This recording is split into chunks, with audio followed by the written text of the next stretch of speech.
Okay, I got a black bar, Ed. Make sure you get rid of that black bar. Oh, it's gone. It's gone. I never had one. Okay.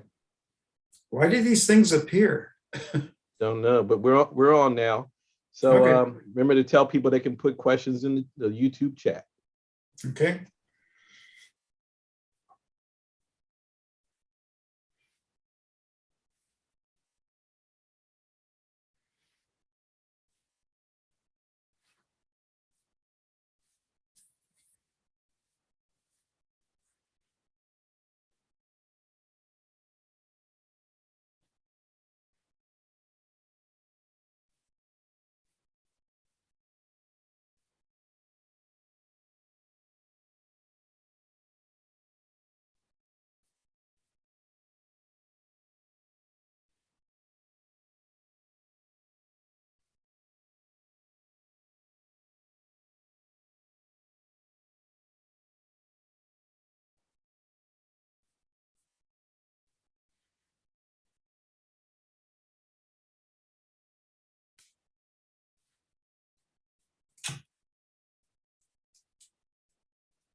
If you've tuned in early, welcome.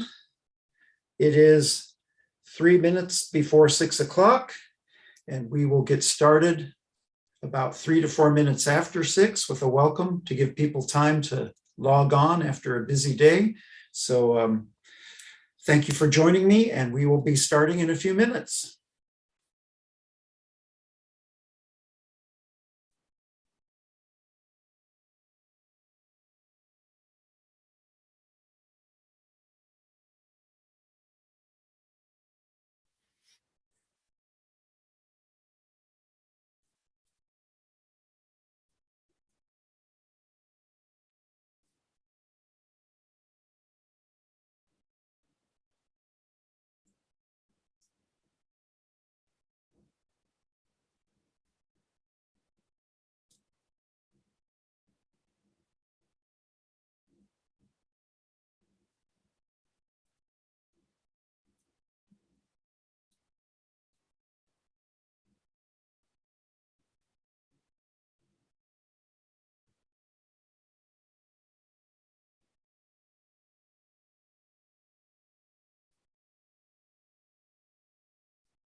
Well, good evening and welcome.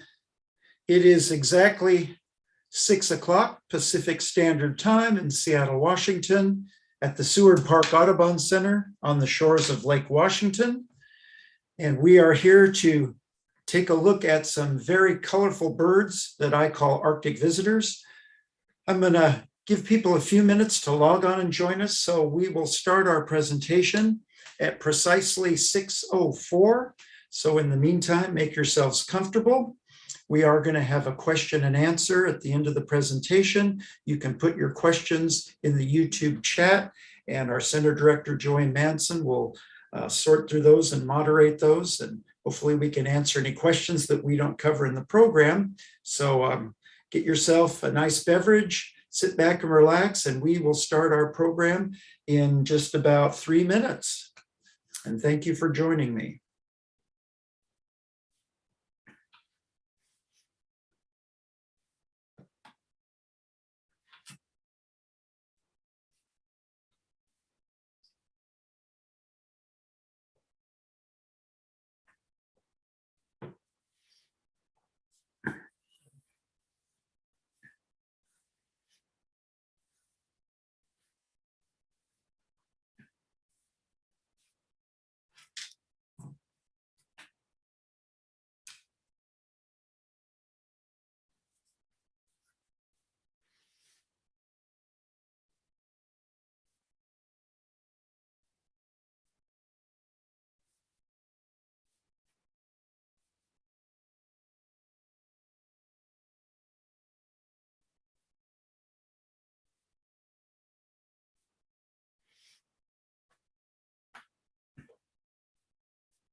Again, welcome. If you're just signing in, you are in the right place. We're going to give people a couple of minutes to make sure that they log on, getting home after a busy day of work. And we are going to start our presentation at 6:04, just about 2 minutes from now. So very shortly, we will commence.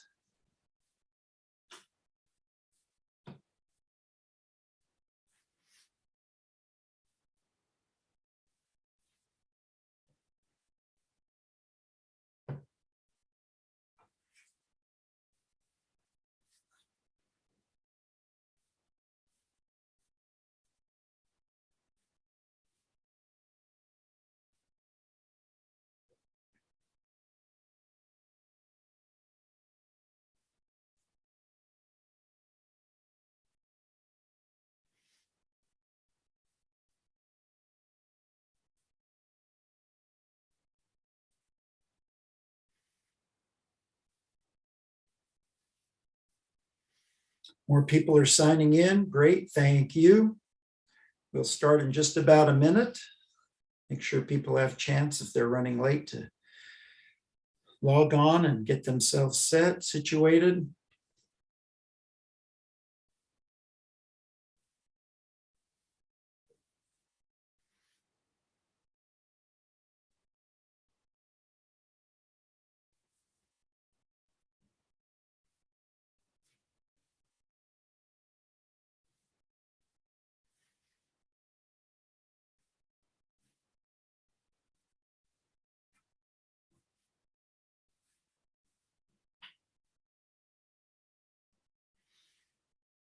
Okay, I think we're ready to begin. Welcome to Seattle, Washington. It is 6:04 Pacific Standard Time, coming to you from the Seward Park Audubon Center on the shores of Lake Washington. Welcome. This is my Naturalist Notebook presentation. I do these 4 or 5 times a year, and on a varying topic about something that's going on in the natural world that's of interest to all of us in our area. I want to thank you all for joining us. Some of you that are watching live, thank you very much for carving some time out of your day. Some of you that are maybe watching it later with program rewind at our Seward Park Audubon website or on YouTube at a later time, thank you for joining us at any time that it's convenient for you. My name is Ed Dominguez, the lead naturalist at the Seward Park Audubon Center, and our topic for tonight's Naturalist Notebook is Arctic visitors, winter water birds of Seward Park. You know, here in Seattle, December, January, and February, days can be gray, lots of overcast, fog, mist, rain. But amidst all this monochromatic sort of gray and white, if you look on our waterways, we have some great color and markings and things to brighten the black and whites and grays of the season. And those are our birds that come down from the far north. They spend roughly late October to early April with us on our waterways, both salt and freshwater. And I call them Arctic visitors because they'll be heading north to breed, and they spend winters with us and then depart for the summer. When I say Arctic visitors, I mean these birds breed in Alaska, the Yukon territories, Northwest Territories, British Columbia, and Alberta. And if you think about what the climate conditions are like up there right now, this is like Palm Springs or Cabo San Lucas for the birds. Our waterways tend to not freeze over unless we get a real cold spell. It's much warmer than the climate up there during winter, and there's more food for them to find. So they make the journey of hundreds of miles to come down and overwinter with us. And they're beautiful, they're great to see, and not hard to find. And so I'm always grateful this time of year to have these birds. Before we begin tonight, I want to acknowledge the original stewards of our land, the Coast Salish peoples. Here on Lake Washington, they referred to themselves as the Hatchuabish, meaning roughly the lake people of the lake, or the inside people, as opposed to people on the saltwater, Puget Sound. And they were the original stewards and caretakers of the land and all the creatures in it. And we want to honor and pay homage to them, both as the past occupants and present day as well. So to the Coast Salish tribes, we thank you for this place that we all now call home. So let's get into our program.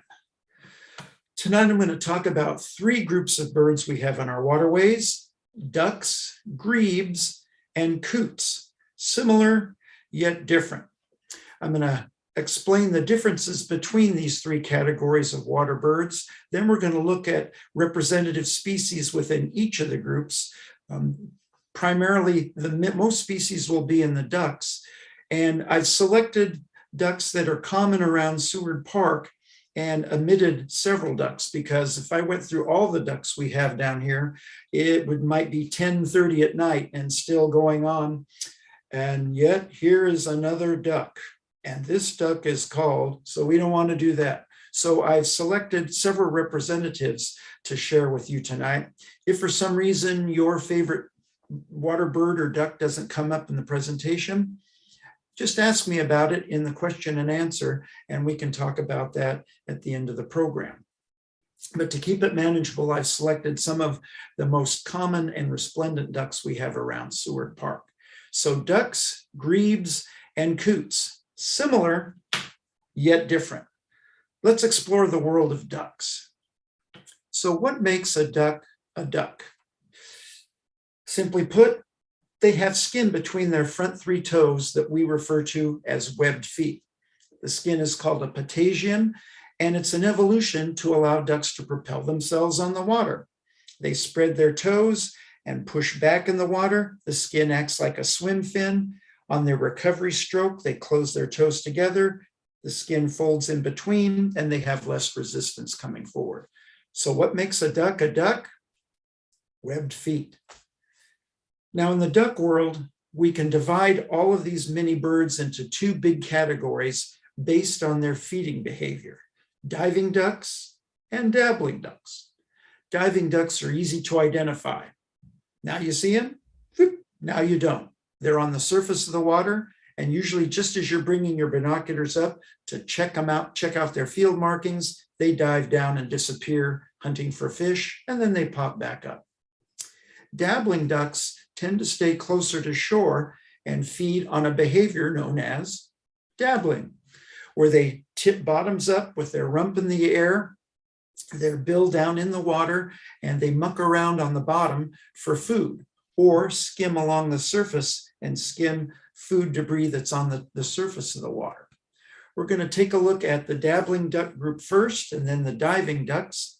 And most of the presentation tonight is going to involve videos, because sometimes, particularly with the diving ducks, these birds are further away from shore. They're hard to see. So in order to make them accessible to you and to really show off their beautiful colors and markings, I've got lots of video footage. So many of the videos are on a loop, and as you watch and rewatch, I will direct your focus to different aspects, features of the particular bird in question, and then some of their behaviors and some fun facts about them, and give you a nice chance to observe the duck up close with good footage. So let's take a look at first our dabbling ducks. You'll hear me use a couple of terms this evening with the ducks: resident and migratory or non-resident. Resident ducks are birds that are not Arctic visitors. For the most part, they stay with us year-round. Most of the birds we have here that I'm showing will be Arctic visitors, but I'll make that distinction so you know that a few of these birds you can find during the summer and fall, as well as the winter and spring. So with that, let's take a look at two of our most familiar dabbling ducks, the American Mallard and the Gadwal, both in the genus Anas. The mallard is in the Anas, and its species name is Platyrhynchus, which it translates to broad nose, because the bill of the mallard is flat and broad, ideal for scooping down on the bottom of the lake and mucking around for food. The Gadwal, Anas stripera, has a narrower bill, so not as broad a nose. Both these birds are about the same size and look quite similar in terms of their silhouette, but the mallard, of course, is very distinctive with that beautiful green head, bright yellow bill, a white collar, and gorgeous brown breast, gray on the flanks and backed by the tail. Now, the Gadwal has a different look. I refer to the Gadwal as the well-dressed duck, because to me it looks like it's got on a nice tweed sports jacket and it's heading down to the club to maybe have a glass of brandy and smoke a cigar with the boys. It's dressed for a night out, very sleek and smooth, with gorgeous modeling peppered black on the breast and beautiful white wing bars on its wing secondaries, and a black tail that makes it almost look like it's wearing a tuxedo with tails. So mallards and gadwals. Now, what makes these birds dabblers? Well, dabbling is much more specific than it would seem at first glance. You'll see some videos in just a moment of these birds dabbling, but it's not just hit and miss like I go to the bottom, get a mouthful of mud, and hope for the best when I swallow that maybe there's something organic in there. If you were to open up the bills of these ducks and look with magnification, you'd see that the inside of their bills are lined with thousands of specialized corpuscles called granary corpuscles and Herbst corpuscles. Granary corpuscles are sensitive to movement. So if a fish or an invertebrate or an annelid, an aquatic worm, swims by, these ducks can detect that that's a living thing and swallow and spit out non-moving material. Herbst corpuscles are very touch sensitive, and they can actually allow this duck to tell by touch as it's straining water and all the material in the water over these corpuscles, whether it's edible organic material or just sand, rock, grit, or mud. And what do these ducks eat? They eat fish, they eat water plants, they eat crustaceans, they eat mollusks, fresh and saltwater mollusks, and they eat invertebrates, creatures without a backbone, aquatic invertebrates, and aquatic worms, annelids. So they have quite a varied diet.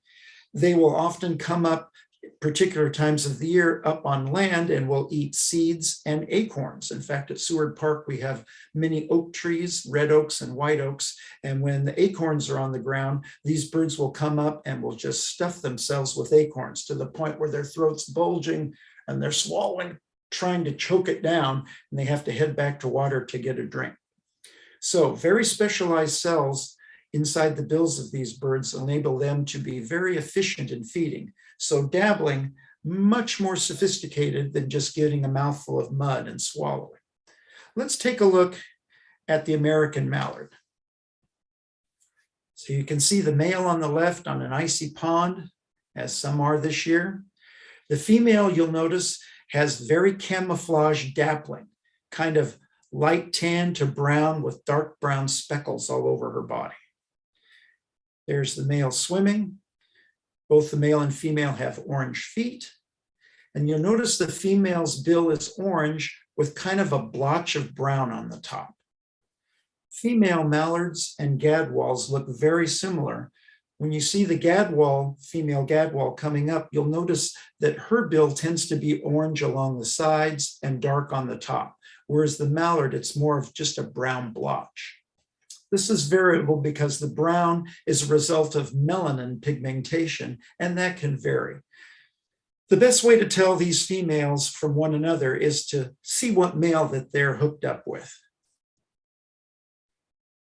The speckling on this female allows her to remain camouflaged, as the females are the ones that incubate the eggs and then manage the young ducklings when they hatch. Mallards can have 2 or even 3 clutches of many, many ducklings in the spring. Their strategy is have lots of youngsters. Everybody seems to like to eat young duck. So hopefully out of maybe a dozen or more, you might have 2 or 3 that make it to adulthood to continue on the species. Now, before we move on from the mallard, when we get another look at the mallard's green head, take a close look. It's green, but when the mallard turns his head, it seems to change color. So what's going on here? Well, the green in the mallard's head is not a pigmentation you're seeing, it's refracted or bent light. Inside the green head in the feather barbules are tiny droplets of oil and water that bend sunlight. Notice how it turns purple as he turns his head, and they tend to refract or bend to our eyes medium and short wavelengths of light, greens, blues, indigos, and violets. So depending on the angle of the sun, depending on where the bird is and where your eyes are, his head might look green, it might look indigo, it might look violet, or in flat light, it might look also black, almost black. Our mallards are resident, so we can see them year round. And now let's take a look at its cousin.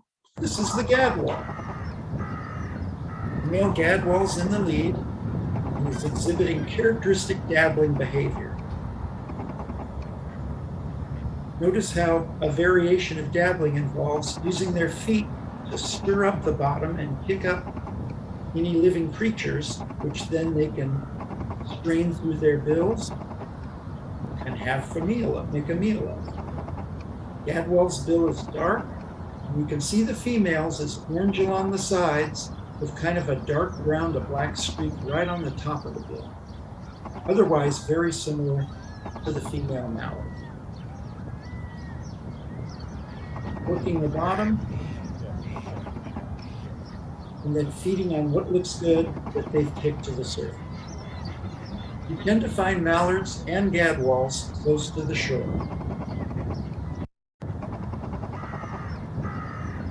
All right, let's move on to another bird in the genus Anis, same size and shape as the mallard and the gadwal, but this is an Arctic visitor called a widgeon.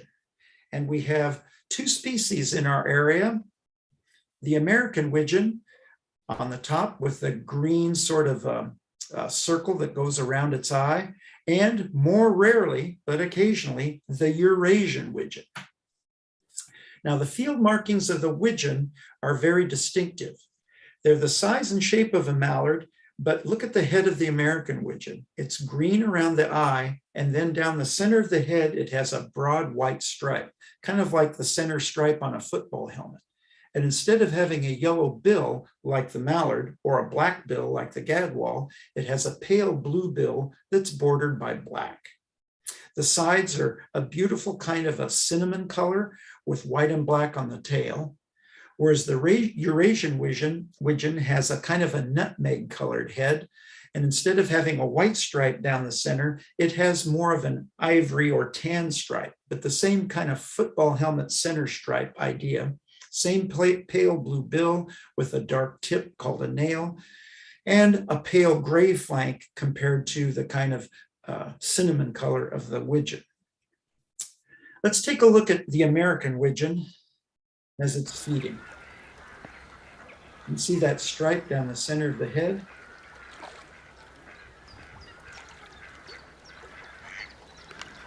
Now, widgeons are very adept at straining seeds and pollen and food, that insects that land on top and float on the surface of the water.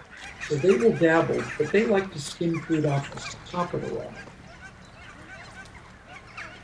And you can hear that squeaky sound. Whoever invented the yellow rubber ducky bathtub toy must have had the American widgeon as its model, because that squeaky sound is exactly what the rubber ducky toy sounds like. Again, you can see that pale blue bill. Most of these ducks have a sharp tip at the point of the bill called a nail that helps them grab food and pull it in for a meal. Female widgeon, again, a very dappled, camouflaged, speckled body. And a beautiful white and black tail. These birds will leave and fly north into British Columbia and the Yukon Territory to breed for the summer. But they're a common sight in big numbers here on our waterways during winter. Now, look at this beautiful duck. Beautiful green head with a bright yellow eye, pure white breast, and then a beautiful orange or rufous, as we say in the bird-colored world, flanks, white on the tail with patches of blue and green. And then check out those bright orange legs. This is a bird called the northern shoveler. And I think you can see why it has that name. Look at that broad bill. The mallard has nothing compared to this guy. A huge, big spoon-shaped bill that's very adept for skimming the surface of the water. They do dabble and will muck around on the bottom, but like the widgeon, this bird is very good at skimming plankton off the surface of the water, seeds and pollen that fall on the surface water, as well as insects that are walking on the viscous surface of the water with the surface tension and right on the top. So widgeons will skim along with that broad bill and scoop up these food items.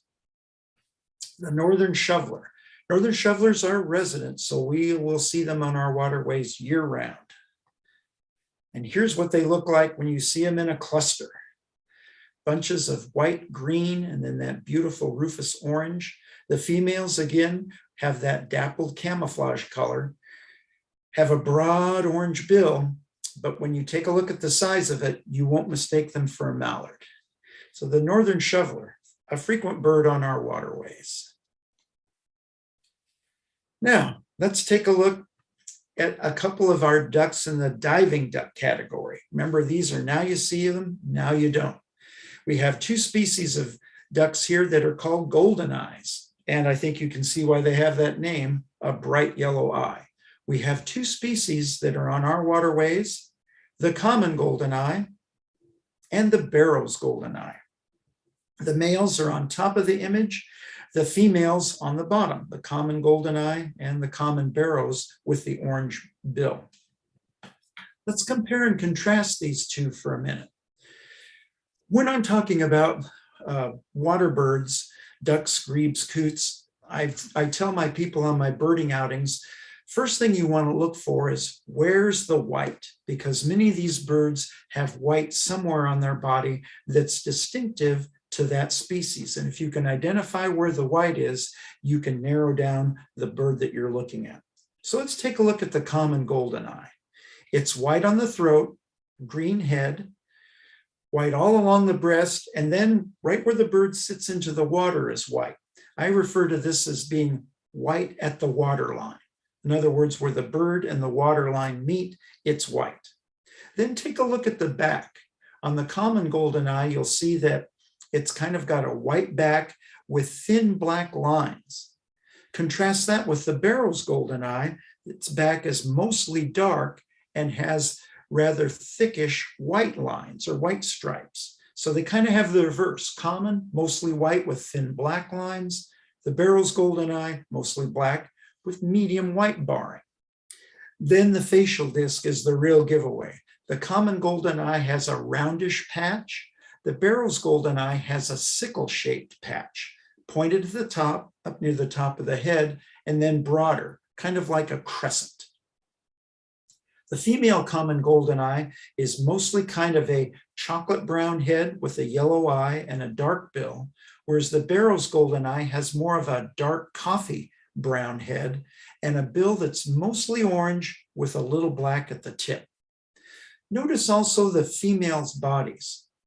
In dabbling ducks, the females tend to have that dabbling camouflage of light tan to pale white with brown speckles all over it. Diving ducks tend to be more just gray and white without as marked patterning. So although you can see some barring and some bit of pattern in these ducks, they tend to be more just gray or black or white without the camouflage pattern.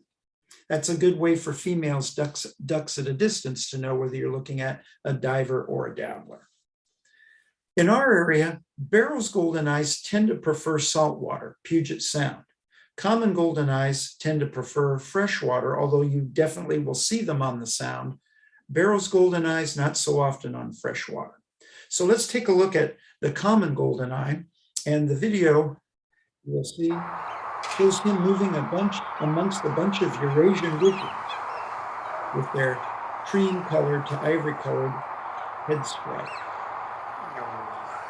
Notice the black lines on the back and that white cheek patch. Several males in a row.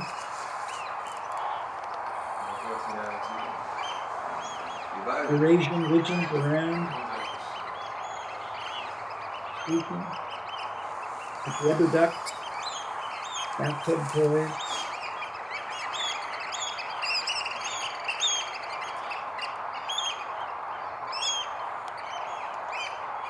And notice the head bobbing behavior. That's courtship and dominance behavior. Male ducks will put their head up in the air, sometimes kick it back, and they can erect the feathers on their head, making their head look much more swollen than typical. These are all posturing intended to indicate hierarchical dominance and to attract females. You can see that one has a female right in tow with him. Beautiful posturing that we'll be seeing more of as we move into March. And even at a distance, that yellow eye is very distinctive. So our common goldeneye. All right, let's move away from goldeneyes to another diving duck, the Mergansers. The Merganser is a fish-eating specialist. Merganser is its name, and it means fish eater. This is the common Merganser. We have two males flanking a female. Let's take a look at their field markings. Remember, where's the white? These birds, like the goldeneye, are white at the waterline, white on the lower back, not the upper back, which is dark, and white on the throat and breast, not the throat, but the breast. The heads are dark green, but remember, you're looking at refracted light, not pigmentation. So sometimes the green will look purplish, and in low light situations, such as this photo, it'll look almost black. Notice that orange bill. Now, Mergansers have a very specialized bill. It's not broad like the mallard, especially not like the shoveler. It's not even kind of intermediate like the Gadwal or the goldeneye. These birds have evolved a very narrow bill with a sharp nail at the end and serrations. Now, no birds have teeth because tooth enamel is a heavy substance. And with birds, it's always weight to lift ratio. So you can fly, you want to be lightweight. That's why most birds have hollow chambered bones, still have tensile strength, but are lighter weight. So these birds don't have tooth enamel, but the keratin, which is the substance their bill is made of, very much like our fingernails or our hair, has evolved into serrations, like a serrated knife.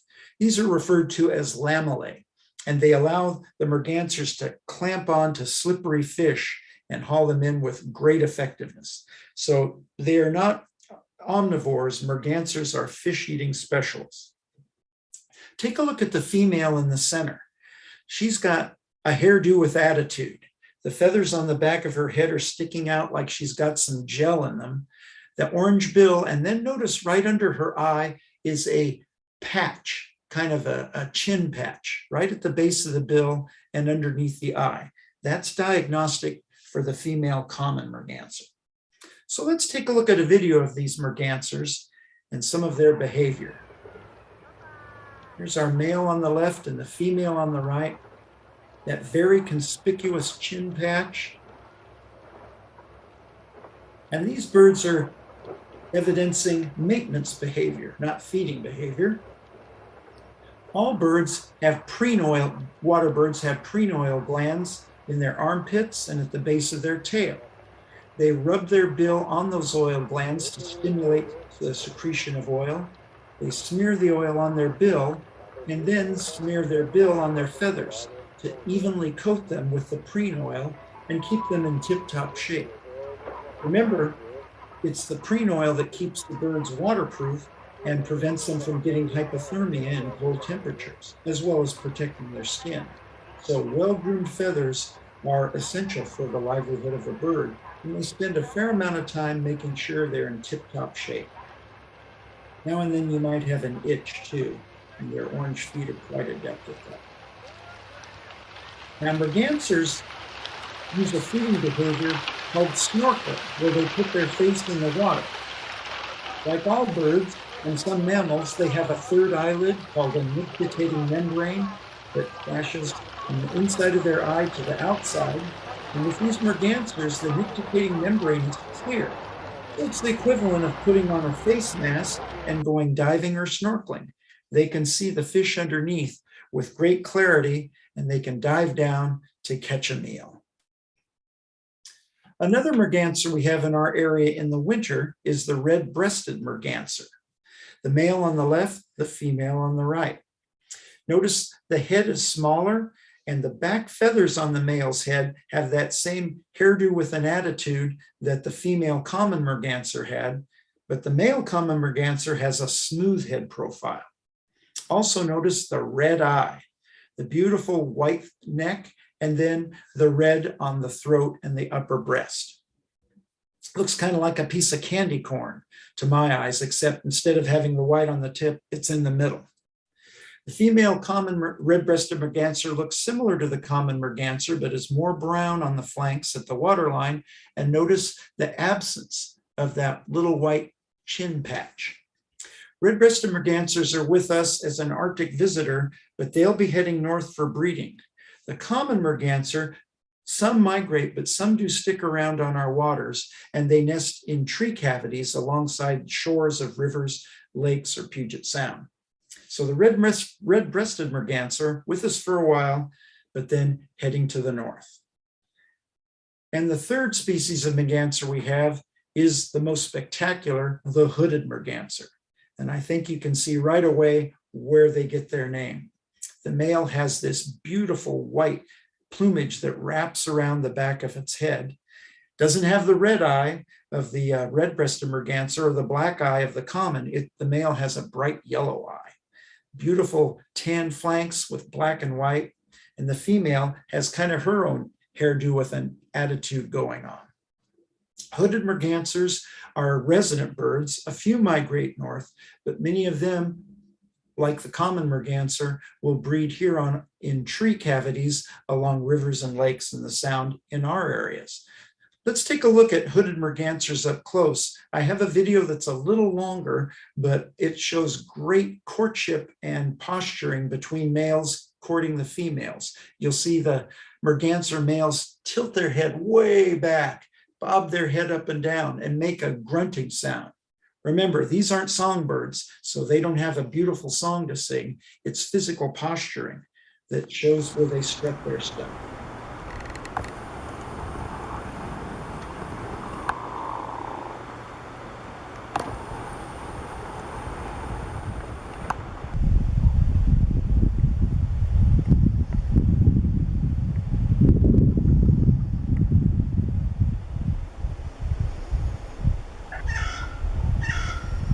the female. She doesn't seem too impressed. Those males certainly are working it.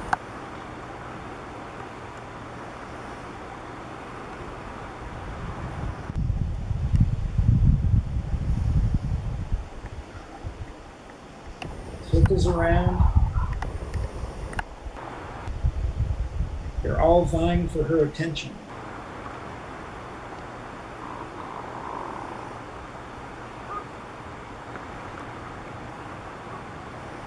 Just a magnificent, yeah. Ooh. Show your stuff, buddy. The Hooded Merganser. A truly spectacular bird of our waterway.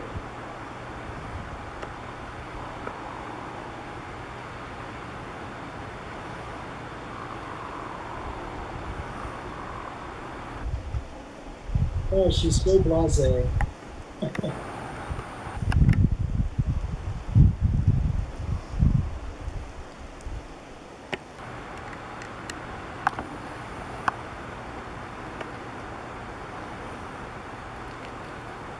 We'll check around our lakes, see if we can't see some hooded mergansers this spring doing this courtship display. All right. So we are going to move on to another type of bird, the grebe. Now, what makes grebes different than ducks? They have evolved a different evolutionary method for propulsion. Instead of having webbed feet, grebes have lobed toes. And by lobes, I mean each of their 3 front toes has a flap of skin that goes around one side and then the other, one side and the other, and again on the 3rd toe. So when they spread their toes and push their foot backward, these lobes flatten out and provide resistance against the water to drive them forward. On the recovery stroke, the lobes fold back, so provide less resistance, and that's how both methods seem to work. Different evolutionary tact for propulsion. Both are successful, so they seem to work just fine. Grebes have short tails, and they are aquatic nesters. In fact, grebes spend almost 100% of their life on the water. Not true of the ducks we've been seeing. They're very adept at walking on land. But with grebes, their legs are placed so far back on their body anatomically that when they try to walk on land, they tend to just fall on their breast. They have to really work to kind of keep their body up off the ground. Makes them very vulnerable to predators. So grebes tend to stay on the water exclusively, even building their nests on floating vegetation. We're going to take a look at 3 grebes this evening. The pied-billed grebe, which is a resident, the western grebe, which is a migrant, but not an Arctic migrant. Western grebes migrate east over the Cascade Range down into central and eastern Washington, and they breed on the lakes that are in that area. And then the horned grebe, a spectacular bird that is an Arctic visitor. They're with us for the winter, but then they'll be heading north up into Alaska.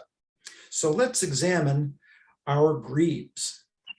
Here's a pied-billed grebe. It's their greeting call.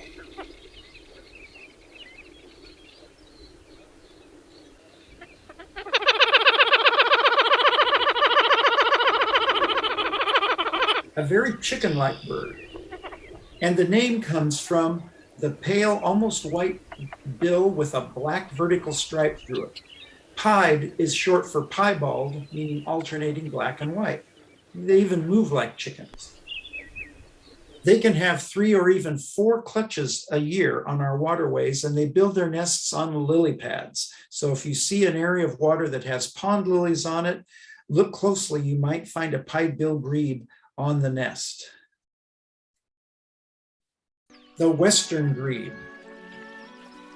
Enjoy this video by one of my favorites, David Attenborough. In which one partner echoes the actions of the other. Their courtship displays. But the real test comes now. Only the strongest and the most faithful are prepared to join together for the final. Look at how they can erect the feathers. And this is called the rushing ceremony.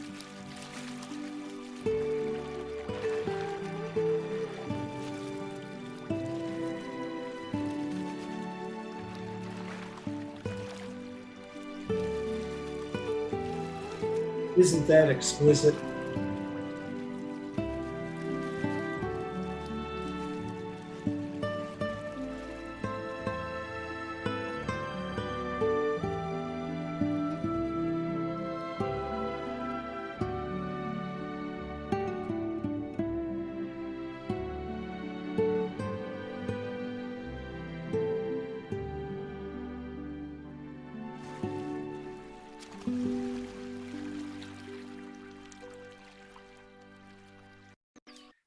Oh, my goodness.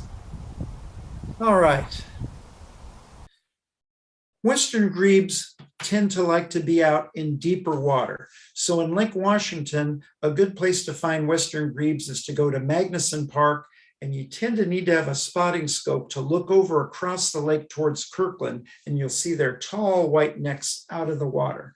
You can also find them on Puget Sound if you go to West Seattle, Golden Gardens, Kirkheek Park. Along the shore, look out and you'll see their large white necks. You might catch them doing their rushing displays here on our waters, but the best place to see it is when they've flown over the Cascade Mountains out in the inland central Washington lakes in that area in May to catch that rushing ceremony, but it's well worth it. Now let's take a look at the Horn Grieb, an Arctic visitor. It's larger than the pied-bill grebe, but not nearly as long-necked as the Western grebe. It has a red eye, and this bird is in its winter plumage. So notice that it's white on the chin, white on the throat, white at the waterline, and dark on the back. This is a camouflage because many creatures like to snatch and eat water birds from below, like otters, for example, or sometimes even bats. So you want to be white colored on your underside or ventral side, so when a predator looks up at the surface of the water from underneath, it sees white. Predators from above looking down on the water see the dark surface of the water, so you want your head and your back to be dark. So it's a camouflage pattern. So this bird's with us now in this pattern, but as they're preparing to head north in late March, early April, they undergo an incredible transformation. This is the horn grebe in its breeding plumage. Same bird, but look at the difference. Those golden feathers behind the eyes are what are called horns. Don't look like horns to me. Notice how it can erect those feathers on its head like some of the other birds we've seen, so the head looks much larger and more intimidating, imposing than normal when the feathers are flat. The body's that beautiful rufous throat, red at the waterline, dark back. So in our area, it's a great challenge as they start to molt into their breeding plumage after St. Patrick's Day. I keep an eye out for horn grebes, but they'll be leaving us by the second week of April. So you have a short window to hopefully catch them as they're molting in the breeding plumage, but before they head north into British Columbia and Alaska. But well worth the effort. So keep an eye out on fresh or salt water for this most spectacular of breeding plumage breed of horn grebe. All right. I want to catch up with one other duck that's an Arctic visitor that comes down to see us, the ring-necked duck. They're in great numbers on Lake Washington. And take a look at that bill. This bill is exquisite. It's pale gray with a black nail and then white at the base of the bill, white right in front of the nail and along the edges as though it's been painted by an artist with a 000 size brush, a very thin brush. A dark head on the male, a buffy patch right before the bill on the female. And then remember, where's the white? This bird is white at the waterline and it has a sharp spur, we call it, going right up from the armpit into the shoulder area. So a distinctive bird. And there's the ring neck. Now, it's not too striking. So you might think, boy, why did they call this bird the painted-billed duck or the spur shoulder duck? Why ring neck? It's not a very obvious ring. And it's true that out in the field, the light has to be reflecting just right off this bird in order to even see the neck. So why give it that name? Well, before the development of optics, binoculars, I mean, people used opera glasses as magnifiers, but they weren't very effective. So people that wanted to study birds, they shot the bird. So you shoot the bird with a shotgun or a rifle, bring it in on the exam table, and then when you're looking at it, you notice, hey, this duck's got a brown neck ring. Name it the ring-necked duck. You rarely see it in the field. But hey, let's take a look at a video. That gorgeous bill, and when the bird turns just right, you'll get a little glimpse of that lighter brown ring around the neck. But that spur and the white at the waterline are quite obvious. This is that yellow head. And this bird will be with us till mid-April. There's a little bit of the neck. You can see it almost looks purplish. There's the female with the buffy patch at the base of the bill. Actually, several of them. This guy's got a harem. A common bird on our waters, both fresh and salt, the ring-necked duck. Our smallest of our ducks is an Arctic visitor. This is the Buffle Head, and this was the bird that was on my opening slide scene running on the surface of the water. Male is in the front, of course, with those beautiful colors. 2 females in tow. The females have a white cheek stripe. Kind of reminds me of a football player when they put black underneath their eyes to cut down glare, only this is white. They have a brown head, white throat, and then kind of a, whitish tan at the waterline. But take a look at the male. The head is showing off that beautiful iridescent refracted light. Part of the head looks green, part of the head looks blue, part of the head looks purple.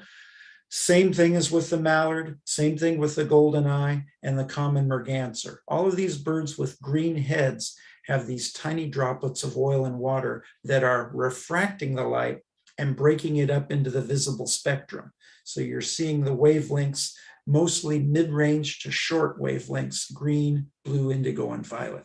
In flat light, the buffle head looks like most of its head is black.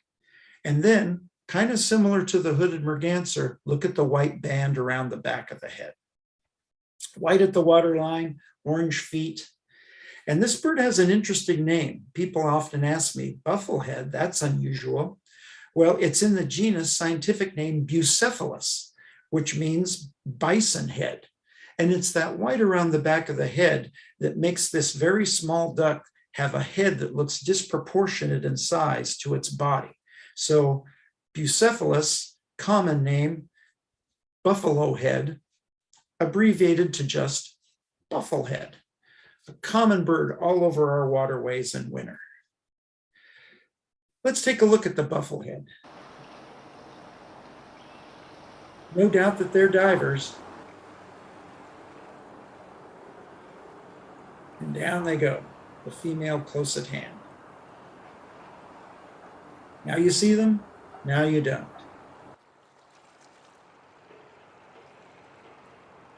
Very small, compact duck.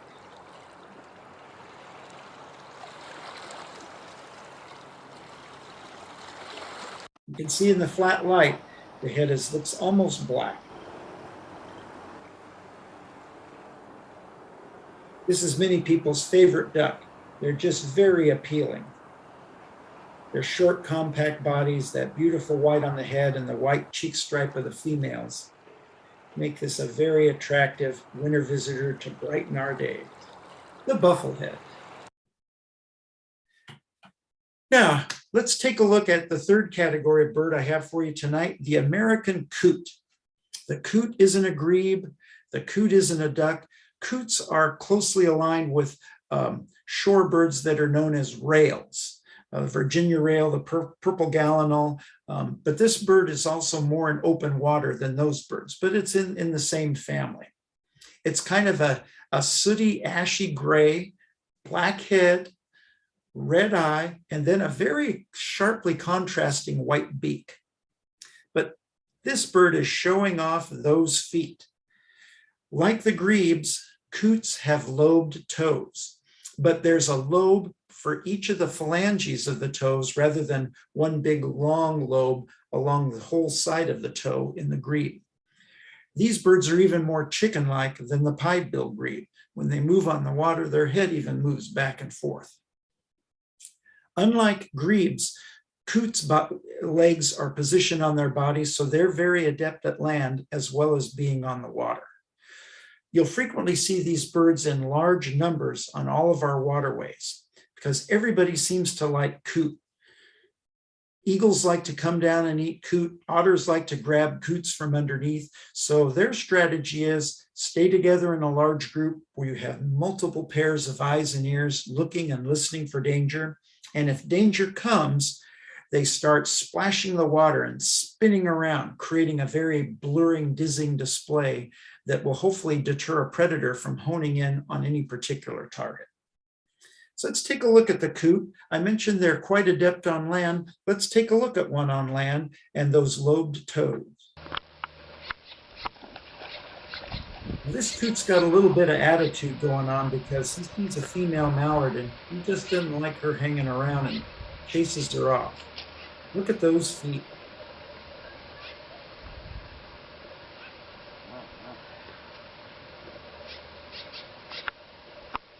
Besides that, mallard's just bugging him.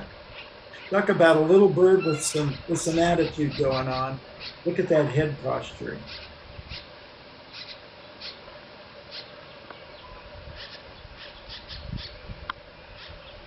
Rather strange looking bird, the American coot.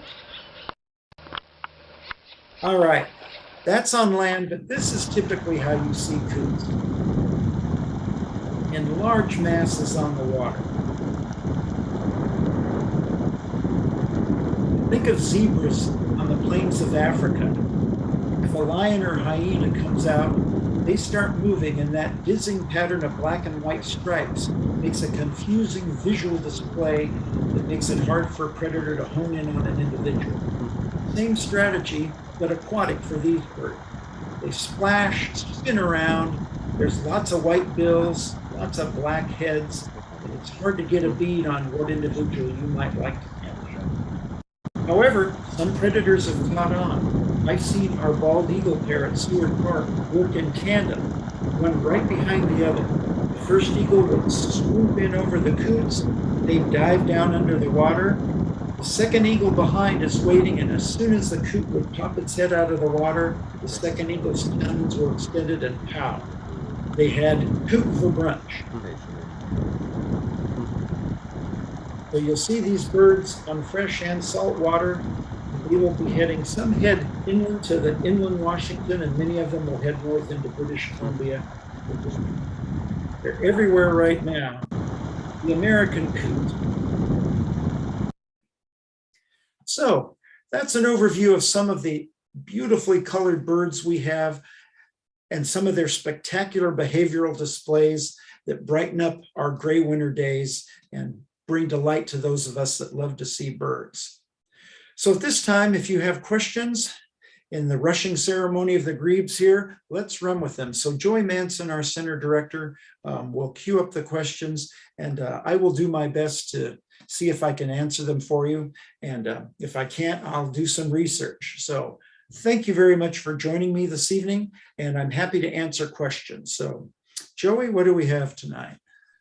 Well, as of yet, we do not have any questions. So we urge people to go to the chat room on the YouTube page and post them in there. But I'll ask a question for you. Right now, what are some of the birds that are spending their last days with us that we should really try to get a glimpse of before they leave very soon? Well, we do have a few more weeks, but the birds I would really look out for are the horned grebes, and particularly to try and catch them because they're going to start molting into their breeding plumage right now, the males. So keep your eye out for these small, kind of just rather nondescript, white on the underside, kind of dark on the dorsal side, turning colors into those beautiful oranges and dark slaty blues with the bright orange horns, golden horns behind their head. Also, keep your eye out on the golden eyes and the buffle heads and the ringneck ducks, because they'll be with us a few more weeks, but pretty soon you start noticing what happened to that group of ringneck ducks that used to be here. Gee, they're gone. And so they'll start making their way. Some mid-March will start leaving, many more around the 1st of April, and generally by tax time, April 15th, all these birds have made their way back north. So you have a few weeks to catch them, so go out and enjoy them while they're here. And if you do miss them, don't worry, usually about the 3rd week of October to Halloween, they'll be coming back down and we can see them again. Something I always look forward to. Thank you. So here's another question for you. Like the title says, these are Arctic visitors. They spend a lot of their time inside the Arctic Circle. Are we one of the most southern ranges for them to spend their winter, or do even more of them go even further south? Yeah, for many of them, they'll go even further south into Oregon, and some will even go down into California, into the Central Valley. You know, we're not sure of all of the specifics about migration. It's kind of a great wonder and a mystery, and scientists are finding out that these birds migrate, most of them migrate at night, and many of them, when it's a clear night, use the stars for celestial navigation. When it's cloudy or overcast, they somehow tune into the Earth's magnetic field and follow lines of magnetism. But most of them, we believe, migrate to the area that they were hatched. So if it's a bird that was hatched in California, it's likely to return to California. If it's an Oregon hatched bird, it'll go to Oregon. If it's Washington, it'll go to Washington, and some southern British Columbia. So we think it depends on where they were hatched. They tend to return to that area through a knowledge that we're not quite sure of how it's done yet. So no, this, for some of them, this is where they're spending their winter. For others, they'll go even further south. Great. So we have a question from Russ. Russ, thank you. We're seeing many more wood ducks and green-winged teals. Where do they fit in? As I said, I didn't want to be going on till 10:30 tonight showing all the birds, but a couple of great birds I didn't mention. First of all, the wood duck, which is a freshwater duck we have here. They're resident ducks, so they'll be hanging around. They nest in tree cavities and trees near the shores of lakes or rivers. And in our area, the Washington Park Arboretum is a great place to see wood ducks because they've placed there are many wood duck boxes that are numbered and put on posts in the water just to encourage them to nest there. So the area around the Arboretum, Foster Island, Marsh Island are great places for wood duck viewing. And then when the wood duck chicks have hatched and are fledged and are ready to leave their nest, it's always quite fun because their nest is quite a few feet up off the water, usually in a tree cavity or in one of these wood duck boxes on a post. And so they have to take a great leap of faith and jump out of the nest hole and land down in the water, usually several feet, and they end up with a splash. And usually there's one or two, kind of lagging behind siblings that are the last ones to leave the nest, and mama duck's down there exhorting them, come on, you can do it. And finally the last one will fly off, and then they'll all follow along behind mama duck as they learn about their world. Teals are another small duck that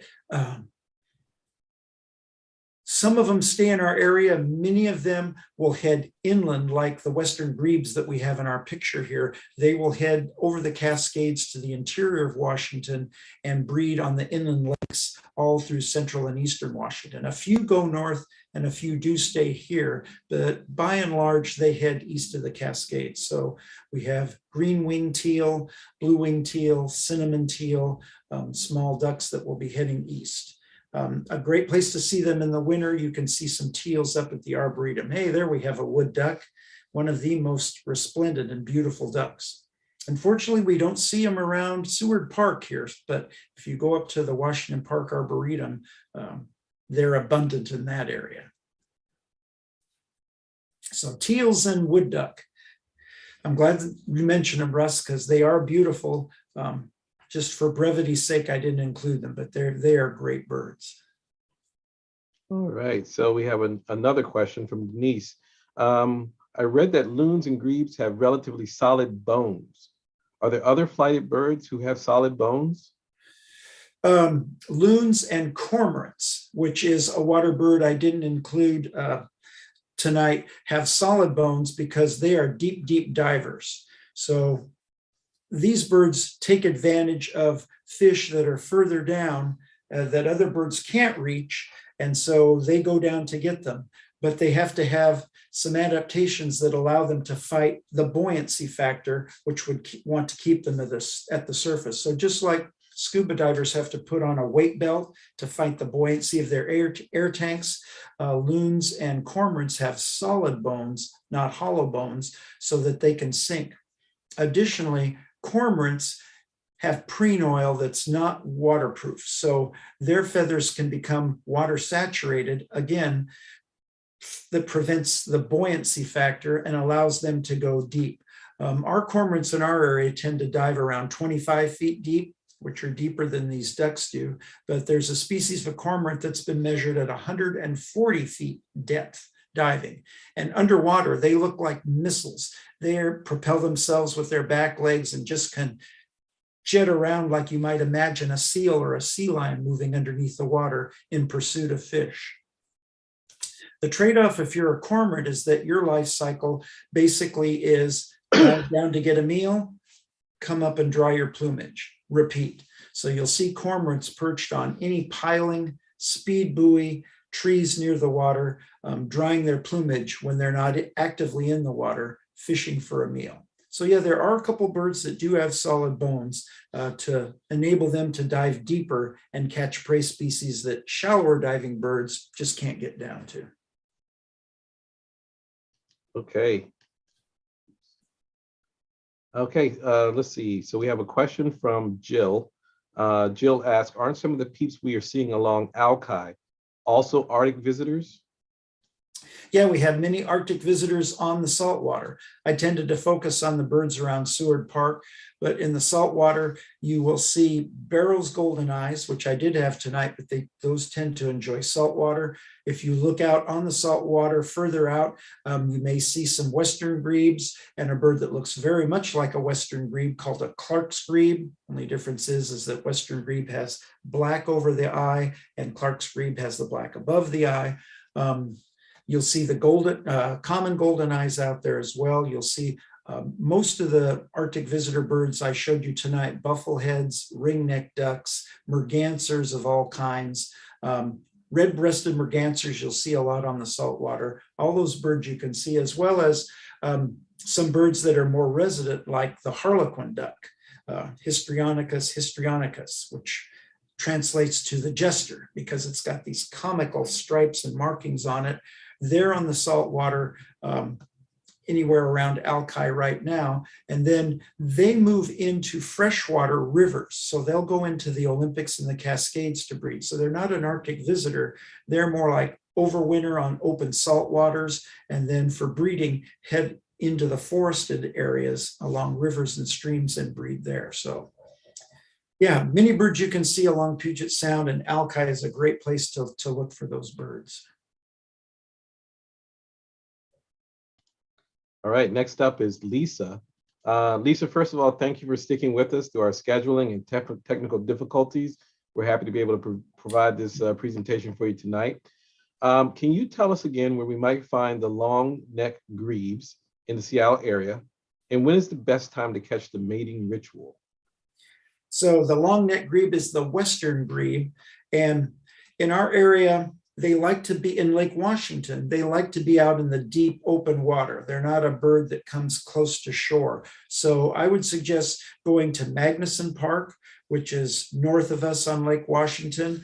And you'll need to have some optics, some binoculars, or even if you have a spotting scope, and look out into the deep water over towards Kirkland or Bellevue. And you can see those long white necks sticking up out of the water.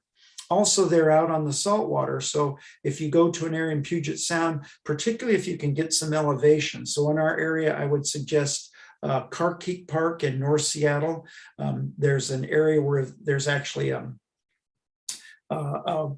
footbridge that goes over the railroad tracks down to the saltwater beach, and you can get up on the footbridge or on an adjacent hillside where there's a kids park, and you can look down across the water and look over across the sound and out in the middle or on the far side to see if you can see those long necks. I've also seen them looking out right from the beach on Alki at water level, but you have to look way out into the deeper open water to find those.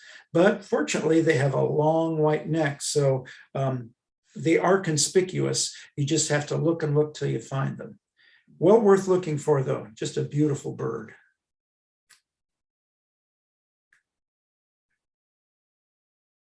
All right, let's see. Let me pull the question up here. Vin is asking the question. The female mallard has a blue speculum. Mm-hmm. Does the female Gadwal have a speculum, and what color? White. So a speculum is a group of very colored, brightly colored, metallic, almost metallic sheen feathers that are on parts of birds' wings that are called secondaries. So as a bird's wing is out like this, there's a first group of feathers that are called the primaries, and then inside are secondaries. And many of these ducks have a brightly colored speculum. So mallards have a purple speculum that almost looks like metallic purple. Gadwals have a white speculum. The northern shoveler that we saw has a bright emerald green speculum, as does the green-winged teal that we didn't see tonight, but is a small duck that's you can find in the Washington Park Arboretum or the Union Bay Natural Area. So some of these birds have different color speculums, usually purple, white, or green, and some don't have them at all. So that's kind of a quick rundown on the birds in our area and the colors that they have. Mallards are purple, gadwals are white, and northern shovelers and green-winged teals have green. And the mallards have that beautiful purple speculum, and it's bordered by 2 white stripes. So 3 bright colors. All right, we have an additional question from Russ. For our birds, what are other predators besides the eagles from above and the otters from below that go after them? Sometimes large bass will actually grab a water bird and pull it down from underneath. But those are the primary ones. Predators from the air, like eagles. Most of these birds are gone by the time osprey, which is our only migratory raptor. They're down in Cancun and Cabo San Lucas right now. They don't like it up here. They say it's too cold. We're heading south. All of our other raptors, birds of prey that capture their prey with their talons, are resident. So they're still all here. So main ones, yeah, are eagles flying from above, and river otters from below, and occasionally a bass might grab them from below. But that's usually who these birds have to look out for. And if they were to come on shore, then that's a whole nother group of predators that might try to get them from the shore. Coyotes, if one's injured, even a raccoon might try to take one, but primarily eagles, and from under the water, otters. And it seems like eagles really love to eat coots and other birds. I've seen adult bald eagle pull an adult male mallard off of Puget Sound and, put it up on a piling and start plucking it alive for a meal. So these birds all know that they are potential targets. So their eyes and ears are constantly on the alert for danger. And many of these birds actually can sleep with one eye open. They can actually shut down one half of their brain, one hemisphere of their brain, and be in a sleep state while the other hemisphere of their brain is semi-alert, and they can have their eye and ear open for danger, and they can switch that back and forth. So that's quite an adaptation to allow themselves to get some needed rest, but also be alert for potential predators. Okay, and so this one is not so much a question as it is a comment. Joanna wanted to remind everyone that Ed will be at the Bird Fest at Dottie Harper Park in Burien. That's going to be on Saturday, February 19th. And you all probably see some of these spectacular bird taxidermy specimens behind Ed. And who knows, maybe he'll bring a few of those there so you can get up close, personal, and see what they really like. A lot of times video and photos don't do them justice. When you get to see that real light splashing across their head and see the marvelous plumage on display, it just is an array of colors that can only be recognized in first person. So remember, that's an opportunity out there. That's going to be the Bird Fest at Dottie Harper Park in Burien on February 19th, which is a Saturday. Yeah, thanks, Joanna. Yeah, I got to do this backwards. So we got a northern shoveler right here. Down here is a American Widgeon, female wood duck. Over on this side, a redhead, bird we didn't talk about today. So yeah, we've got some great taxidermy mounts here.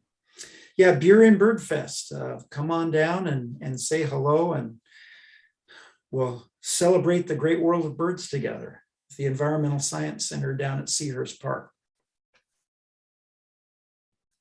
All right, well, seeing no more questions, I guess we can go ahead and wrap it up for the evening. You can always find Ed by going to the Seward Park Audubon website, and you'll find his profile there. You can click on his name and email Ed any additional questions. And of course, you can always join us in Seward Park for the many free programs we do, which include birding programs. And right now, a lot of the winter bird walks and start out right on the water's edge, so we can see rafts of coots and so many other waterfowl. We want to thank everyone who made donations and help support not only this program, but the programs that we don't see. Those are our programs like our school field trips, the programs that we do with veterans, some of the other things like our team program, Tenacious Roots. So we truly appreciate those gifts. And hopefully we'll see you soon back in Seward Park, and keep your eyes out for those birds.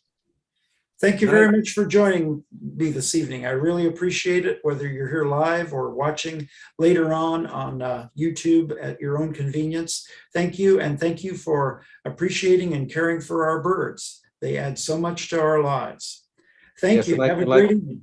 And like Ed says, this will be on our on Seward Park Audubon's YouTube page. It'll be posted there. If you wanted to share it with friends or anyone else, or just rewatch it on your own, it'll be there for you.